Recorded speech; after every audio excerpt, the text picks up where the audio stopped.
అమృతతుల్యమైన తల్లిపాల విశిష్టతను వివరిస్తూ ప్రతి సంవత్సరం ఆగస్టు 1 నుండి 7వ తారీఖు వరకు తల్లిపాల వారోత్సవాలను నిర్వహిస్తున్నామని అంగన్వాడీ సూపర్వైజర్ శారద పేర్కొన్నారు.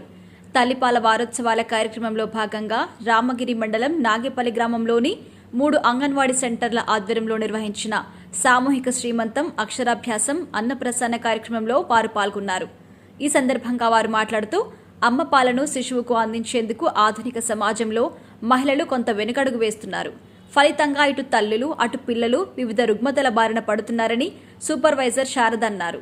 అందుకే బాలింతలకు, గర్భిణీ స్త్రీలకు, మహిళలకు తల్లిపాల ఆవశ్యకతపై చైతన్యం కల్పించడానికి ఈ తల్లిపాల వారోత్సవాలు ప్రతి ఏటా నిర్వహించడం జరుగుతుంది అన్నారు. బిడ్డ పుట్టినప్పటి నుండి మొదటి 6 నెలలు తల్లిపాలే బిడ్డకు అమృతహారంగా ఉపయోగపడతాయని, దీని ద్వారా శిశువులో వ్యాధి నిరోధక శక్తి పెరుగుతుందని మహిళలకు అర్థమయ్యే విధంగా వివరించారు. అలాగే తల్లిపాలు బిడ్డకివ్వడం వల్ల లెక్కలేనన్ని ప్రయోజనాలు ఉన్నాయని, ఇవి శిశువుల పోషక అవసరాలను తీర్చడానికి సహజంగా రూపొందించబడ్డవని తెలిపారు. శిశువుకు దాదాపు అన్ని పోషకాహార అవసరంలో ముర్రుపాలు సహాయపడతాయని అన్నారు. తల్లిపాలు తల్లి బిడ్డ మధ్య భావోద్వేగ బంధాన్ని పెంపొందించడానికి సహాయపడతాయని, కాబట్టి తల్లిపాలు ప్రతి బిడ్డకు ఎంతో అవసరమని ఈ సందర్భంగా తెలిపారు.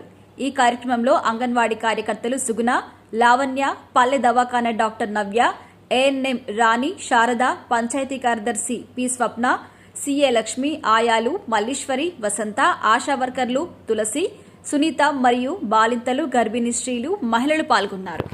కాబట్టి మీరు తల్లి పాలు మాత్రమే ఇవ్వండి. 6 నెలల తర్వాత మీ బాబుకి మీరు ఏం పెట్టుకుంటారో తర్వాత ఫుడ్ పిల్లలు అందరూ అల్లరి చేయొద్దు. డెలివరీ అయినాక మీ పక్కన ఉన్న తల్లులు ఉంటారు కదా, తల్లులు ఎవరు ఉంటారో వాళ్ళందరికీ చెప్పండి. ఫస్ట్ నా బిడ్డకి డెలివరీ అయినాక వచ్చిన